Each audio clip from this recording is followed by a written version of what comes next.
Hello everyone, so welcome to chapter 3। तो ये बहुत ही छोटा टॉपिक होने वाला है क्योंकि हम प्रॉपर्टीज़ ऑफ OLS एस्टिमेटर पढ़ रहे हैं। तो जो भी मैंने अजम्पशंस में समझाया है वही चीज़ को समराइज़ करके OLS एस्टिमेटर्स की प्रॉपर्टीज़ बनती हैं। तो जो भी तक जितना भी पढ़ा है प्रोबेबिलिटी में और इकोनोमेट्रिक्स में अभी तक, उन सब का एक तरीके से समरी आ जाएगा इसमें, ठीक है। तो एस्टिमेटर्स कैसे होने चाहिए, हम लोगों ने क्या पढ़ा था? अनबायस्ड होने चाहिए, एफिशिएंट होने चाहिए, कंसिस्टेंट होने चाहिए। अनबायस्ड का मतलब क्या है कि ऑन एन एवरेज कि उसकी जो वैल्यू है, एस्टिमेटर की वैल्यू, वो ट्रू पॉपुलेशन को हिट कर जाए, ठीक है। On an average true value से इक्वल होना चाहिए। एफिशिएंट का मतलब क्या है कि it is concentrated around the true value with minimum spread. हमने पढ़ा था कि एक स्प्रेड होता है, ठीक है, पॉजिटिव और नेगेटिव।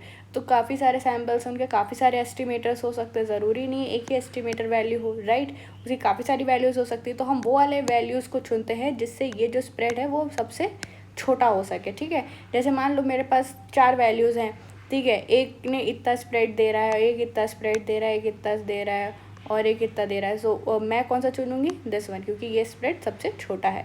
तो OLS कौन सा देता है? यही वाला देता है, ठीक है, निकाल के। तो इसको कहते हैं एफिशिएंसी। जो ये वाले जो एस्टिमेटर होंगे, ये सब भी एस्टिमेटर्स हैं, ये सब भी ट्रू एस्टिमेटर हो सकता है, ये अनबायस्ड भी हो, लेकिन एफिशिएंट कौन सा है? ये।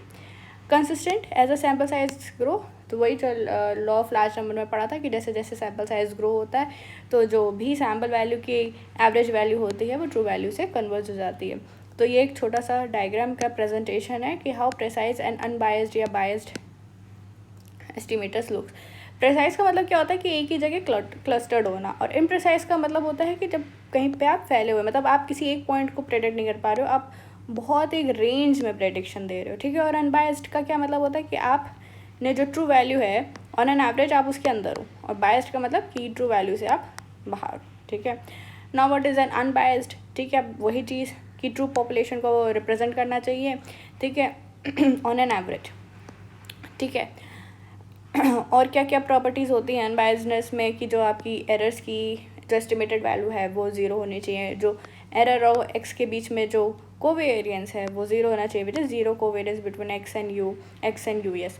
एंड जो एक्स है वो आपका परफेक्टली मल्टी कोलिनियरिटी, मतलब no linear relationship, no perfect linear relationship among the X values. और हमें जो एक्स की वैल्यू है वो फिक्स होनी चाहिए, एंड या फिर जो एरर्स हैं आपके वो इंडिपेंडेंट होने चाहिए, आपके जो एरर्स हैं वो इंडिपेंडेंट होने चाहिए, और एक्स की वैल्यू फिक्स होनी चाहिए कि एक ही एक्स है, इसी को ही आप मल्टीपल टाइम्स आप रीड कर रहे हो, ठीक है। इसी पे ही आपने 10 वैल्यूज़ निकाली हैं, फिर ये एक एक्स की वैल्यू, इस पर आप 10 वैल्यू निकालो, फिर ये एक्स की वैल्यू, इस पर 10 निकालो। तो ये जो है ये आपका फिक्स रहेगा पूरी स्टडी में, ठीक है ना। Third is efficiency. एफिशिएंसी हम लोगों ने क्या बोला था कि जो वेरिएंस है जिसका सबसे छोटा स्प्रेड होगा, मतलब जिसका सबसे छोटा वेरिएंस होगा, वो ही सबसे ज़्यादा एफिशिएंट होगा, ठीक है, अमंग ऑल द लीनियर। अगर आपने 4 अनबायस्ड एस्टिमेटर्स निकाले हैं तो उसमें से एफिशिएंट एस्टिमेटर कौन सा होगा? जो कि टाइटली क्लस्टर्ड होगा अराउंड द ट्रू वैल्यू। जितना छोटा वेरिएंस उतना ही रिलायबल एस्टिमेट।